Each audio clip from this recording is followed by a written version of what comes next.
Hey everyone, welcome to The Explainer. Now, if you're a fan of action RPGs, you already know we're looking at a franchise today that is legendary for two distinct things: flawlessly blending Final Fantasy with Disney, and, well, having what is widely considered the most famously convoluted, mind-bending storyline in gaming history. What started out as a seemingly simple crossover has evolved over 2 decades into this incredibly dense, fascinating narrative web of alternate realities, memory manipulation, and literal time travel. So today, we're going to untangle that web. To get us through this, here is our roadmap. We'll start with a chance elevator pitch, then move to hearts, keys, and Disney. After that, we'll see how the lore rapidly escalates, examine the faces of Xehanort, and finally end by untangling the timeline. Okay, let's dive into this. Section 1, a chance elevator pitch, the accidental genesis. So, picture this. It's the late 90s, and the developers at Square Enix are completely blown away by the 3D freedom of Super Mario 64. They desperately wanted to make a game with that exact level of 3D exploration, but there was a massive catch. They knew that to rival a world-famous character like Mario, they couldn't just start from scratch with a brand new mascot. They needed global icons. Enter Final Fantasy developer Tetsuya Nomura. He just happens to overhear a conversation between Square executives Shinji Hashimoto and Hironobu Sakaguchi. They were basically lamenting that the only characters popular enough to even rival Mario belonged to Disney. Nomura actually heard them say they couldn't use Mickey Mouse, and he just instantly jumped in, enthusiastically volunteering to direct this mystery project if they could somehow pull it off.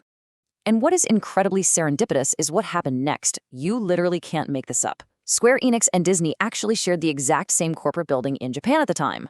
Hashimoto unwittingly steps into an elevator with a Disney executive. Because they were trapped in an elevator together, Hashimoto just took his shot. He pitched the idea of a collaboration directly to Disney right there on the spot.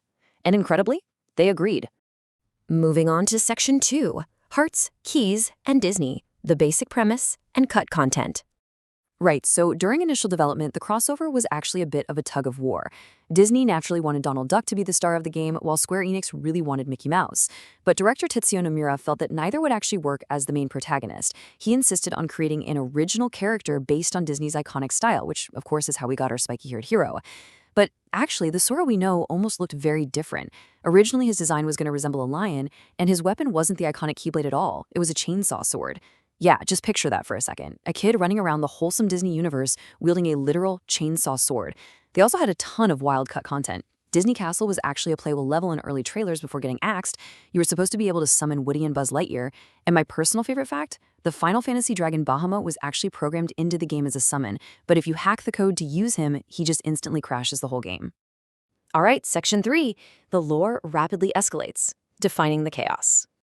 When the first game dropped, it had a relatively simple premise. A boy, his friends, and some Disney characters team up to fight shadow monsters. Simple, right?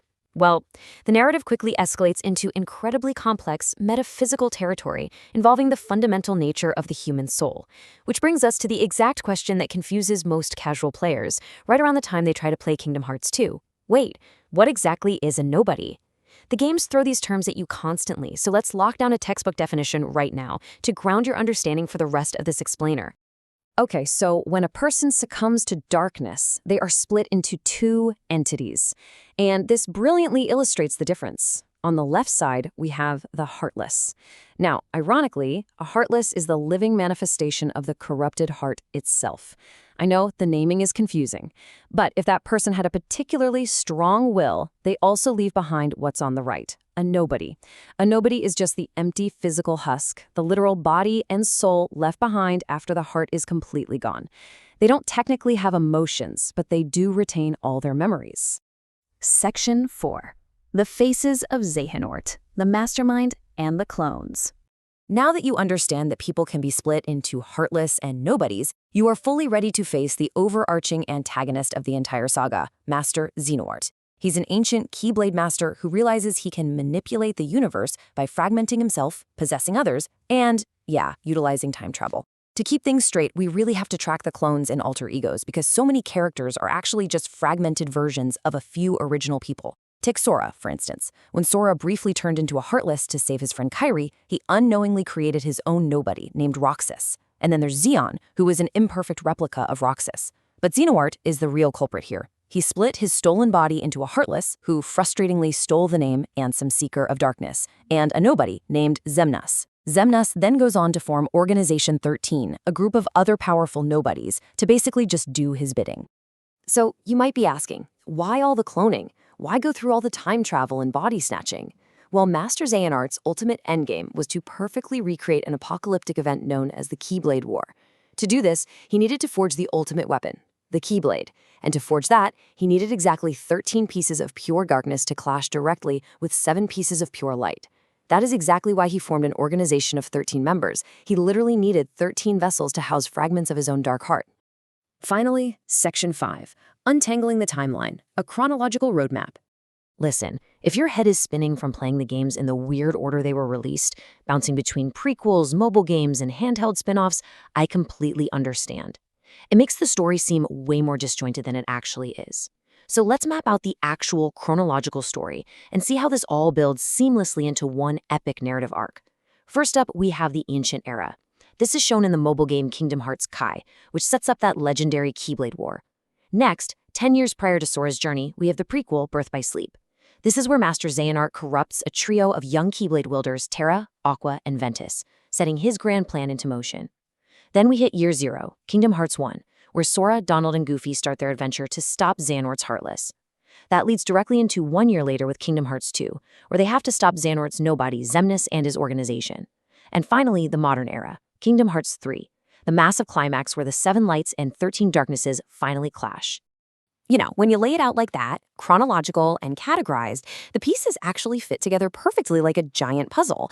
And that brings us to what you really should take away from all of this. Yes, obviously there are body-snatching villains, time-traveling clones, and metaphysical weapons. But beneath the utter absurdity of the lore, the core of Kingdom Hearts has never changed. It is a deeply relatable, emotional story about the unbreakable bonds of friendship, the pain of losing those you care about, and the enduring power of the light within us. Sora's greatest power isn't a magical sword. It's his ability to connect his heart to others.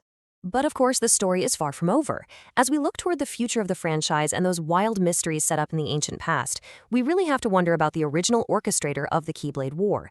The elusive Master of Masters handed down a special Keyblade with a gazing eye and a mysterious black box that his apprentice, Luxu, was strictly forbidden to open.